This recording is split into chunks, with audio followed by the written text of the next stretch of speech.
Sir मेरा मुद्दा शुरू से एक ही है कि क्षेत्र में साफ़ सफाई रहे, टाइमली झाड़ू लगे, झाड़ू लगने के तुरंत बाद कूड़ा उठे।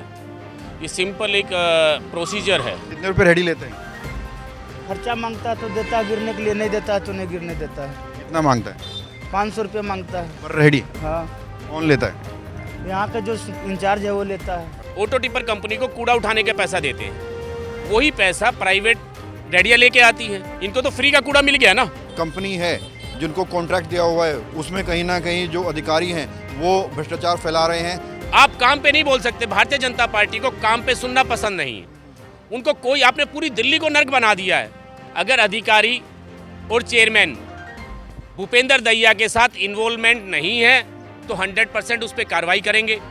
अगर इन्वॉल्वमेंट है तो कोई कार्रवाई नहीं करेंगे। नमस्कार, मैं हूं प्रवीण और आप देख रहे हैं इंडिया टाइम 24 न्यूज़। इस वक्त मेरी मौजूदगी राजधानी दिल्ली के राजनगर में है और यहाँ के पार्षद प्रतिनिधि सुरेंद्र भारद्वाज कूड़े को लेकर आवाज़ उठा रहे हैं। पूरी सड़क कैमरामैन दिखा रहा है कि कूड़े से लबालब भरी हुई है और इससे कई बार रिक्वेस्ट दी, एप्लीकेशन दी, लेकिन कोई सुनवाई नहीं हो रही। लिहाजा पार्षद प्रतिनिधि खुद निकले हैं सड़कों पर इस मुद्दे को उठाने के लिए। भारद्वाज जी, आज क्या कुछ मुद्दा आप उठा रहे हैं? क्या लगता है आपको सफाई क्यों नहीं हो पा रही है? सर मेरा मुद्दा शुरू से एक ही है कि क्षेत्र में साफ़ सफाई रहे, टाइमली झाड़ू लगे, झाड़ू लगने के तुरंत बाद कूड़ा उठे। ये सिंपल एक प्रोसीजर है। आपने अपने घर के अंदर झाड़ू लगाई और अगर आप कूड़ा नहीं उठाते हैं तो आपके घर में दोबारा फैल जाएगा। घर के बता रहा हूँ। ऐसे ही गली के अंदर हमारे कर्मचारी जो हैं सुबह 7 बजे आके प्रॉपर झाड़ू लगाते हैं। मैंने कर्मचारियों को बोला 30 से 35 रेहड़ियाँ उन्होंने हाथ वाली चलानी शुरू कर दी कि आज की डेट में ट्रैफिक की समस्या है तो ऑटो टिपर को कहीं दिक्कत ना आए। तो हमने एक गलियों का कूड़ा इकट्ठा करके और एक जगह बनानी शुरू कर दी ताकि ऑटो टिपर के लिए ईजी रहे। लेकिन उसके बावजूद भी ऑटो टिपर कूड़ा नहीं उठा रहे प्रॉपरली। किसी गली में 2 दिन में गाड़ी जाती है, किसी दिन में 4 दिन में जाती है। इसका जिम्मेदार कौन है? मैंने डीसी साहब को लगातार फ़ोन कर रहा हूँ, लगातार कह रहा हूँ। मैं एक्शन साहब को लगातार कह रहा हूँ। राजीव जी से आपने मेरी बात भी सुनी होगी, चर्चा भी सुनी होगी। मैं संघ प्रिय जो हमारे जेई हैं मैं उनको भी कह रहा हूँ। लेकिन ये समझ में नहीं आ रहा है भूपेंद्र दहिया या ऑटो टिपर कंपनी के साथ क्या सेटिंग है जो हमारे अधिकारी एक्शन नहीं ले पा रहे हैं। क्या कुछ आपने भ्रष्टाचार के भी आरोप लगाए हैं? क्या कुछ भ्रष्टाचार यहाँ आपकी वार्ड में चल रहा है कूड़ा उठाने को लेकर? सर मेरे वार्ड में नहीं है ये भ्रष्टाचार किसी के वार्ड में नहीं होता। ये ऑटो टिपर वाले जो कंपनी है ये खत्ते पे करती हैं सर। ये वार्ड में नहीं करते, खत्ते पे जो आते हैं इनको बीनने वालों को कि ये जैसे कि उस प्राइवेट रेहड़ियाँ चलती हैं। ये हमारी नाकामी है कि हम प्राइवेट रेहड़ी चल रही हैं। अब एक चीज़ और समझना पड़ेगा आपको। हम ऑटो टिपर कंपनी को कूड़ा उठाने के पैसा देते हैं, वही पैसा प्राइवेट रेहड़ियाँ लेके आती हैं। इनको तो फ्री का कूड़ा मिल गया ना। उसके बावजूद फ्री का कूड़ा भी लेते हैं और उनसे पैसा भी लेते हैं। ये भ्रष्टाचार है और ये करोड़ों रुपए में है सर। और ऐसा नहीं है कि किसी अधिकारी को नहीं पता होगा। कब से चल रहा है? ये लगातार चल रहा है सर। इससे पहले कितनी बार आपने आवाज़ उठाई है? मैं लगातार आवाज़ उठा रहा हूँ सर। इसमें आप मेरा पता कर सकते हैं जोन के अंदर, एक दिन नहीं। लेकिन भारतीय जनता पार्टी को भ्रष्टाचार से कोई मतलब नहीं है। उनके चेयरमैन हैं सर लगातार। मैंने चेयरमैन साहब को कहा है, मैंने उनके मेयर साहब को कहा है, लेकिन वो कहते भ्रष्टाचार पे ना बोलिए, आप कुछ काम पे ना बोलिए, आप सिर्फ धर्म पे बोलिए, आप सिर्फ जात पे बोलिए, आप काम पे नहीं बोल सकते। भारतीय जनता पार्टी को काम पे सुनना पसंद नहीं है। उनको कोई, आपने पूरी दिल्ली को नर्क बना दिया है। 1 साल के अंदर हमने दिल्ली सुधारी थी, अधिकारी काम करने लगे थे, लेकिन इनको जनता को तड़पाना है सर। जब आम आदमी पार्टी का बहुमत एमसीडी में था उस टाइम भी होता था ये सब? उस टाइम बिल्कुल बंद करा दिया था सर हमने। तभी तो बीजेपी आई तब से हो रहा है। तभी तो आपने देखा कि इनके 15 साल से सरकार थी। 1 साल के अंदर इनको जलन महसूस होने लगी बहुत ज़्यादा, क्योंकि इनकी दुकान बंद हो गई एमसीडी के अंदर। आपने पार्टी के काउंसलर तोड़े, दूसरी पार्टी के लिए सत्ता का दुरुपयोग किया, अधिकारियों का दुरुपयोग किया, चुनाव आयोग का दुरुपयोग किया और अपना मेयर बनाया इन्होंने। क्योंकि ताकि सत्ता का हनन कैसे हो सके, जनता का खून कैसे चूसा जा सके, एमसीडी के अंदर भ्रष्टाचार कैसे किया जा सके, ये सिर्फ एक इनका गेम है और उसमें वो सफल रहे हुए हैं। और वो सफल हुए, लेकिन जनता के अंदर ये हाल है। ये पौष इलाका है, इसमें बीमारियां नहीं फैलेंगी क्या होगा? ये बस स्टैंड है, यहाँ पर माताएं और बहनें आती हैं, कैसे यहाँ पर खड़ी हो सकती हैं? आप खड़े नहीं हो पा रहे, कितनी बदबू है। और आपने पूरे बस स्टैंड का हाल देखा। तो क्या डीसी साहब नहीं आते यहाँ से? क्या एक्शन साहब नहीं आते? कितने लोग यहाँ से आते, लेकिन इनका कोई ध्यान नहीं है। तो जो अधिकारी हैं, आप जनता के चुने हुए प्रतिनिधि हैं, जो अधिकारी हैं वो आपकी नहीं सुन रहे हैं कहीं ना कहीं? अगर मेरी सुन रहे होते तो मैं यहाँ पर क्यों होता? अब आपकी आगे क्या कुछ प्लानिंग है, क्योंकि आपने बातचीत करी है, अब क्या आगे का सोचा हुआ है? अगर एक हफ्ते के अंदर 15 दिन के अंदर सब कुछ सॉर्ट आउट नहीं हुआ तो सारा जोन कूड़ा घर बना देंगे सर। कितनी शिकायतें क्षेत्रीय निवासियों के उससे आ रही है? सर लगातार आ रही है, क्योंकि मेरा नंबर मेरे क्षेत्र वासियों के पास लगभग 95% लोगों के पास मेरा पर्सनल नंबर है।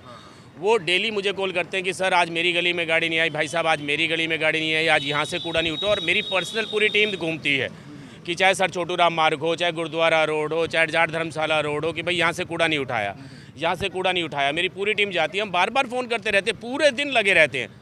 सर ये काम तो नहीं है। तो ये जो आप बता रहे हैं दहिया जो है, जो कंपनी के साथ गठजोड़ से काम कर रहा है, इस पर कानूनी कार्रवाई करने की सोच रहे हैं आप? नहीं, मैं कानूनी कार्रवाई इसमें मेरे अगर हाथ में होता अब तो बहुत पहले हो चुकी होती सर। इसमें कानूनी कार्रवाई एमसीडी के अधिकारी कर सकते हैं, लेकिन मैं आपको आपके माध्यम से कह रहा हूँ, अगर वो भ्रष्टाचार में लिप्त हैं तो एमसीडी उस पर कोई कार्रवाई नहीं करेगी, चाहे चेयरमैन साहब हो भारतीय जनता पार्टी के, चाहे अधिकारी हो। अगर लिप्त नहीं है तो 100% कार्रवाई करेगी, फैसला आप देख लेना। लेकिन डीसी वगैरह ये सब तो किसी पार्टी के नहीं होते हैं, इनको तो करनी चाहिए। आप पूछिए डीसी साहब से, आप डीसी साहब से पूछिए। मैं पार्टी की बात ही नहीं कर रहा ना, मैं तो भ्रष्टाचार की बात कर रहा हूँ। मैंने क्या कहा, अगर अधिकारी और चेयरमैन भूपेंद्र दहिया के साथ इन्वॉल्वमेंट नहीं है तो 100% उस पर कार्रवाई करेंगे। अगर इन्वॉल्वमेंट है तो कोई कार्रवाई नहीं करेंगे, दूध का दूध पानी का पानी हो जाएगा जी। जनता से कोई अपील करेंगे, क्योंकि बहुत सारे लोग ऐसे भी हैं यहाँ से स्कूटी से जा रहे हैं, ऐसे पटाख से कूड़ा फेंक देते हैं। हाँ बिल्कुल फेंक रहे हैं। मैं जनता से कि अगर जनता के घर पे गाड़ी चली जाएगी तो वो पॉलीथीन बिल्कुल नहीं फेंकेगा बाहर। मैं अगर ऐसे ही चलता रहा तो मैं डीसी साहब के नंबर, मैं चेयरमैन साहब का नंबर और मेयर साहब का नंबर अपनी राजनगर की जनता को दे दूंगा। एक एक आदमी उनको फ़ोन करेगा, उनको पता लग जाएगा कि राजनीति कैसे होती है और कैसे सीट पे है। हज़ारों नंबर जब रोज जाएंगे तो सर जीना मुश्किल हो जाता है। आपने कहा डीसी ऑफिस को भी कूड़ा घर बना देंगे, अधिकारियों को ऑफिस को कूड़ा घर बना देंगे। बिल्कुल बना देंगे सर। जब मेरा घर राजनगर जो मेरा क्षेत्र है, अगर वो कूड़ा घर बनेगा तो मुझे आपके घर से मतलब नहीं है सर। ठीक है, तो ये सुरेंद्र भारद्वाज हमारे साथ है, जो बेबाक बोलते हैं किसी भी मुद्दे पर, और इस बार कूड़े का मुद्दा इन्होंने उठाया है। और इनका कहना है कि जो कंपनी है जिनको कॉन्ट्रैक्ट दिया हुआ है, उसमें कहीं ना कहीं जो अधिकारी हैं वो भ्रष्टाचार फैला रहे हैं। स्कैवेंजर्स जो कूड़ा उठाते हैं, कूड़ा चुगते हैं, उसमें कीमती सामान निकालते हैं, उनके साथ कुछ गठजोड़ बता रहे हैं। वो बोल रहे हैं कि लाखों रुपए का घोटाला हो रहा है। आप यहीं रहते हैं राजनगर में, कूड़े की कितनी समस्या आ रही है? बहुत ज़्यादा। उठता नहीं है, गाड़ी वाड़ी नहीं आती? नहीं, गाड़ी जो है कभी आती है कभी नहीं आती। अच्छा। आती है कभी रात को, कभी जो है ना सवेरे 5 बजे ही। कब से हो रहा है ये? 5 साल से?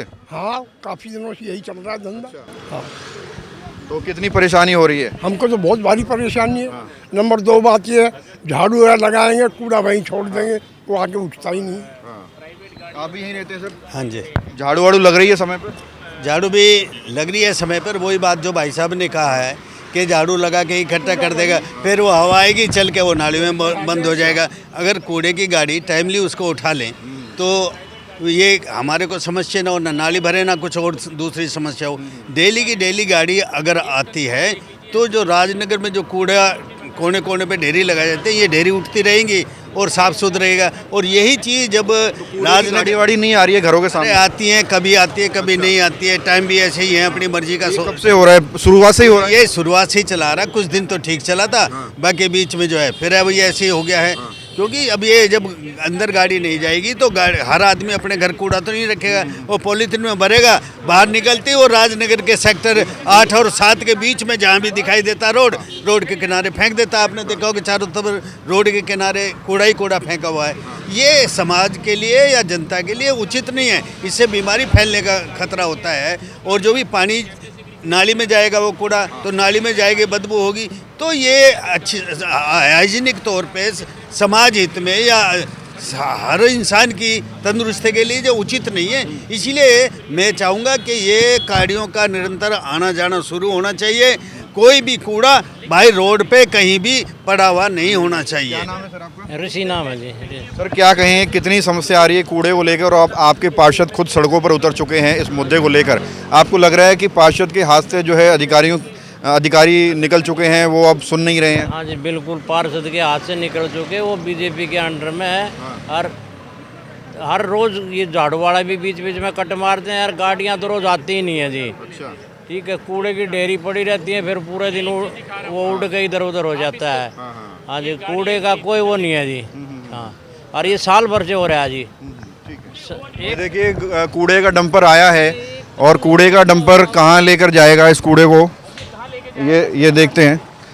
कैमरामैन आगे आ, एक बार आजा। कहाँ पलटोगे इसको कहाँ पलटोगे? इसको सर यहाँ पलटेंगे, देखिए ये खत्ते पे सारा कूड़ा तो बाहर सड़क पे पड़ा हुआ है। ये सर हमारा नहीं है।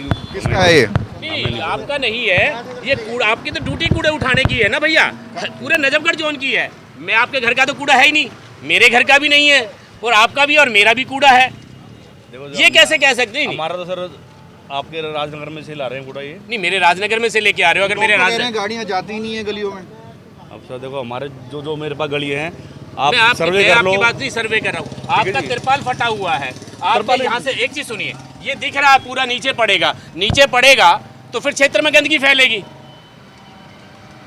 पूरे क्षेत्र में गंदगी फैलेगी ना। क्यों नहीं प्रॉपर कवर करते भाई इसको, क्यों नहीं? और कहाँ जाता है ये आपका सेक्टर 11? मैं तो यहाँ करता हूँ जी।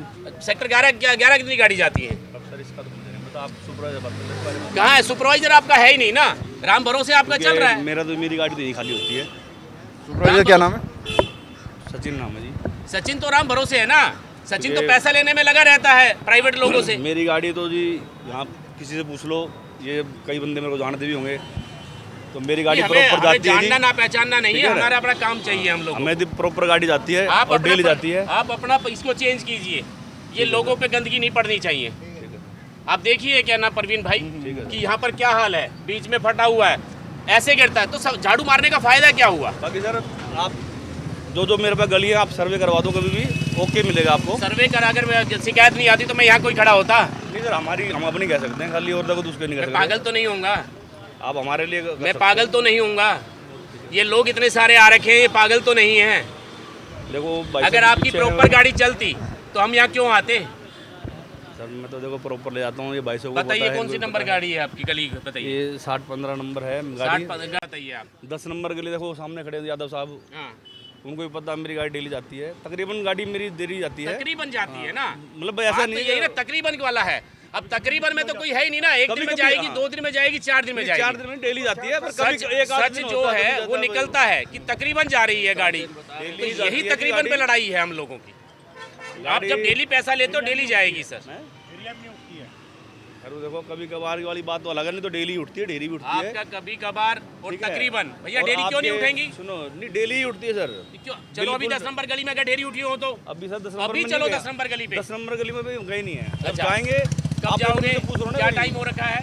इसको खाली करने आपके घर में झाड़ू लगती है? आपके घर में झाड़ू लगती है? अगर आपके घर में झाड़ू लगने के बाद कूड़ा नहीं उठाओगे तो दोबारा घर कैसा हो जाएगा आपका? सर गंदा हो जाएगा। तो फिर क्या करा? वो जो कर्मचारी झाड़ू लगा के गए हैं उनका फायदा बताइए क्या हुआ? हेल्पर कहाँ था आपका? हेल्पर सर वो हेल्पर है गाड़ी? बताइए मुझे फायदा क्या रहेगा उसका? चलो, तो आप ट्रक डंपर की स्थिति देखिए, ये डंपर की स्थिति देखिए, इस तरह से कूड़ा नीचे गिर रहा है, पूरा ऊपर थड़ाथड़ भर के तिरपाल लगा दी है, और नीचे पूरा कूड़ा आपको गिरते हुए भी यहाँ पर नज़र आएगा, यहाँ लटकाया हुआ है। चारों तरफ से मैं कैमरामैन कहूँगा दिखाए कि जब इस तरह से भर के गाड़ी चलेगी तो गाड़ियों में जितना कूड़ा भरा जाएगा उससे ज़्यादा तो नीचे गिर जाएगा चलते हुए। ये आप देखिए, ये तरीका होता है, ये पूरा कूड़ा भर के लाए हैं और उसको वहाँ डाल दिया जाएगा। तो देखिए राजनगर का ये खत्ता है जहाँ पर पूरे राजनगर का कूड़ा डाला जाता है, और अभी कुछ देर पहले जो पार्षद प्रतिनिधि है वो इस पर आवाज़ उठा रहे थे और बता रहे थे कि इसमें कूड़े के नाम पर एक बड़ा भ्रष्टाचार भी चल रहा है। और कुछ लोग हमारे साथ हैं। आप रेहड़ी पे लाते हैं? हाँ रेडी पे लाते हैं। कितने रुपए रेहड़ी लेते हैं? खर्चा मांगता है तो देता है, गिरने के लिए नहीं देता है तो नहीं गिरने देता है। कितना मांगता है? 500 रुपये मांगता है। पर रेहड़ी? हाँ कौन लेता है? यहाँ का जो इंचार्ज है वो लेता है। अच्छा, तो हर रोज रेडी लाते हैं, हर रोज 500 लेता है क्या? नहीं, महीने का लेता है। महीने का 500 रुपये लेता है और नहीं देंगे तो नहीं डालने देगा? नहीं डालने देता कहीं भी नहीं। और यहाँ का कूड़ा सेक्टर 11 भी डालते हैं क्या ये लोग? हाँ 11 जितना गाड़ी है सारा 11 पे लेके चले जाते हैं। जो एमसीडी का गाड़ी है वो 11 पे जाता है। 11 पे जाता है। यहाँ पे जो खाली होता है। यहाँ प्राइवेट वाले रेडी वालों से 500 रुपये लिया जाता है। जी। अच्छा, कितना रेडी वाला है टोटल? यहाँ पे रेडी कम से कम 50 रेडी हैं। और इसके अलावा सड़क के ऊपर आपको लगातार जगह जगह कूड़ा नज़र आ रहा है।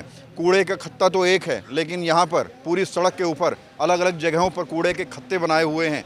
तो इसकी क्या कुछ वजह है और जो आरोप पार्षद प्रतिनिधि लगा रहे हैं अगर वो सत्य हैं तो उनकी जांच होनी चाहिए। कैमरा जर्नलिस्ट अभय के साथ प्रवीण, इंडिया टाइम 24 न्यूज़। खबरों से खबरदार रहने के लिए चैनल को सब्सक्राइब करें और प्रेस करें बेल आइकन। भगत चंद्रा हॉस्पिटल विश्व की सभी आधुनिक और बुनियादी सुविधाओं से परिपूर्ण एक world class multi speciality hospital, Mahavir enclave Palam Dabri road पर स्थित साउथ वेस्ट दिल्ली का एकमात्र मल्टी स्पेशलिटी हॉस्पिटल, जहां 24 घंटे आपकी सेवा में उपलब्ध हैं वेल क्वालिफाइड डॉक्टर्स और हेल्पिंग स्टाफ। डॉक्टर CM भगत द्वारा स्थापित भगत चंद्रा हॉस्पिटल आपकी सेहत का ख्याल रखना ही इसकी प्राथमिकता है, वो भी अफोर्डेबल रेट्स में।